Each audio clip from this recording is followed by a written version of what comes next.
જેની પર આ ધજા ફરકી છે, આ માતાજીના શિખર ને આ ધજાને માટે આ જગ્યાએ 500 વર્ષની તપસ્યા કરી હતી.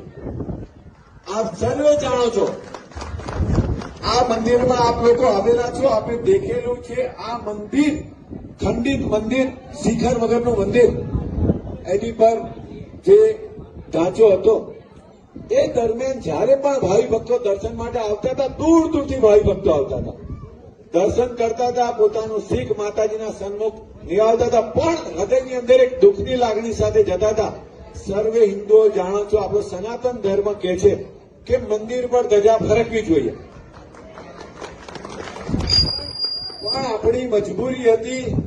આઝાદી પછીની જે શાસન જે લોકોના હાથમાં હતું, એ લોકો આપણી આટલી ભાવના પણ નતા સમજી શકતા.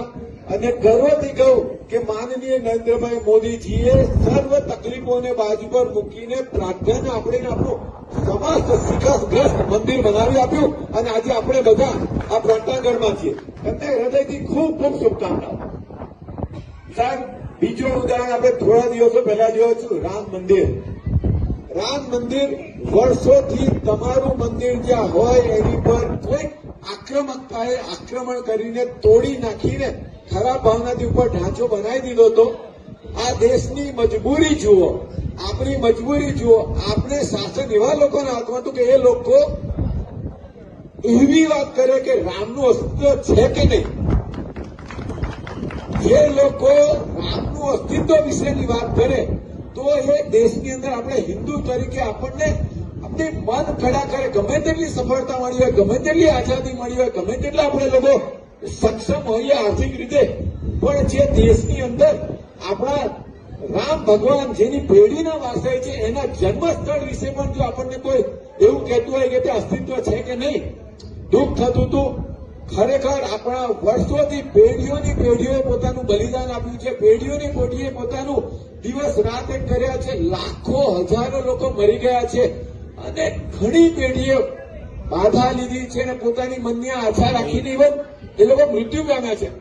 એ બધાની આશાઓ ઈચ્છાઓને લઈને આપણા માનનીય નરેન્દ્રભાઈ મોદીએ ટીમ લીધી અને કાનૂની લડત વડે પણ સર્વોચ્ચ અદાલતે આપણને કહ્યું કે ત્યાં આગળ રામ મંદિર બની શકે અને ભવ્યથી અતિ ભવ્ય રામ મંદિર નિર્માણ પામ્યું. આપ જોઈ શકો છો, આખો દેશ સનાતન ધર્મ હિન્દુમય થઈ ગયો. તો મિત્રો, ખરી આઝાદી આપણને ધાર્મિક આઝાદી હમણાં મળી છે. ભલે આપણો દેશ 1947માં આઝાદ થયો, પ્રજાસત્તાક 1950માં થયો, પણ બંધારણીય રીતે હકો પણ આપણને છેલ્લા દશકામાં જ મળ્યા છે. મિત્રો, આપણો દેશ ધાર્મિક રીતે ગુલામ નતો. આપણો દેશ બીજા પ્રશાસનો અને પ્રજાસત્તાક વસ્તુમાં પણ ગુલામ હતો. આપ જાણો છો કે વર્ષોથી આપણો દેશ આપણી સંરક્ષણના સાધનો, આપ દેખતા તો સંરક્ષણના સાધનો જે અમેરિકા, બ્રિટન, ફ્રાન્સ જેવા દેશો પોતાનું વાપરીને જે કંડમ કરતા હોય એ વસ્તુ આપણે ખરીદતા હતા. વર્ષોથી આપણી લાખો કરોડો રૂપિયા આપણે લોકોએ આયાત કરવામાં જતા હતા. અને જ્યારથી આપણા માનનીય મોદીજી અહીંયા પોતાનું સત્તાનું સુકાન સંભાળ્યું, એમણે કહ્યું કે મારા દેશનો યુવાન સક્ષમ છે, અમે લોકો આત્મનિર્ભર થઈશું, દેશમાં જ બનાવટો થશે. અને દેશ થકી આજે આપણે જુઓ છો કે આપણા દેશની અંદર દરેક વસ્તુ બની થઈ છે. ચાહે સંરક્ષણના સાધનો હોય, ચાહે વંદે માતરમ ટ્રેન હોય, કે ચાહે મંગળ પર જવાનું હોય, કે ચાહે ચંદ્ર પર જવાનું હોય, દરેક વાતોમાં આપણો દેશ સક્ષમ થયો છે. અને જે અત્યાર સુધી આપણે આયાતો કરતા હતા એ વસ્તુની હવે આપણે નિકાસ કરતા થયા છે. મતલબ આપણો દેશ બહુ જરૂરી વસ્તુઓમાં પણ આત્મનિર્ભર થયો છે, જરૂરી વસ્તુઓમાં પણ આપણે પ્રજાસત્તાકની રીતે સ્વભર થયા છે, આઝાદ થયા છે. મિત્રો, આપના માનનીય પ્રધાનમંત્રી શ્રી દિવસ રાત એક કરીને કામ કરી રહ્યા છે. સનાતન ધર્મ માટે, દેશનો ડંકો વિશ્વમાં લાગે એના માટે, અને ગૌરવપૂર્વક કહે છે કે મારો દેશની શક્તિ એ મારું યુવાધન છે. આપ સર્વે સાંભળ્યા છે કે એમના દરેક પ્રવચનમાં એ હંમેશા કહે છે કે મારા દેશની શક્તિ એ મારું યુવાધન છે. તો મિત્રો, જયારે એ આપણા માટે દિવસ રાત એક કરી રહ્યા છે આ ઉંમરમાં, તો શું આપણે લોકો એમનો સહકાર ના આપીએ? આપણે લોકો એમને સહકાર આપવો જ જોઈએ. અને એ આપણી પાસેથી ફક્ત 3 વસ્તુની અપેક્ષા રાખે છે. મિત્રો, આપ સર્વની વિનંતી કરીશ કે જો આપ લોકોએ 3 વસ્તુનું પાલન કરીશું તો 100% એમની શક્તિ વધશે, એમની તાકાત વધશે ને વિશ્વની સામે જઈ શકશે. પહેલા બોલું એ હંમેશા એવું છે કે મારો દેશ સુરક્ષિત હોવો જોઈએ અને સ્વસ્થ હોવો જોઈએ. સ્વસ્થ દેશ માટે હંમેશા આપણે લોકોએ વ્યસન મુક્ત રહેવું જોઈએ. હું આ વસ્તુને હંમેશા કહું છું કે જયારે આપણો યુવાધન જો વ્યસનોની વાટાણમાં આવી જશે તો એ શક્તિ કોઈ કામની નથી. તો સર્વેને વિનંતી કરું છું, આપ પોતે જો વ્યસન કરતા હો તો આજે માતાજીના ધામમાં છો તો વ્યસન મુક્તિ લેજો અને પ્રતિજ્ઞા લઈને જજો કે હું મારા પરિવારને અને મિત્રોમાં ઓછામાં ઓછા 10 જણને વ્યસન મુક્તિ કરાવીશ અને દેશની શક્તિ વધારીશ. બીજી વસ્તુ છે સ્વસ્થ ભારત માટે જોઈએ સ્વસ્થ પબ્લિક કસરત, સારું ભોજન એનાથી થઈ શકે. સાથે સાથે આપણા દેશની અંદર એક મોટી સમસ્યા છે એ આપણી ટ્રાફિક સમસ્યા છે. આપ જોતા હશો, હું પોતે ડોક્ટર છું, સર્જન છું. મારી હોસ્પિટલમાં ઘણા બધા પેશન્ટો એક્સિડન્ટથી આવે છે. યુવા લોકો એક્સિડન્ટથી આવે છે. આપણું યુવાધન એમાં વેડફાઈ ગયું છે. સર્વેને મારી વિનંતી કે આજે એક શપથ લઈશું કે આપણે સર્વે લોકો ટ્રાફિકના નિયમોનું પાલન કરીશું. હેલ્મેટ વગર ક્યારે ગાડી નહીં ચલાય, ટુ વ્હીલર નહીં ચલાય, બેલ્ટ વગર ક્યારે ગાડી નહીં ચલાય. હંમેશા શિસ્તબદ્ધ રહીશું અને બને એટલા ઓછા એક્સિડન્ટ થાય એને પ્રયત્ન કરીશું.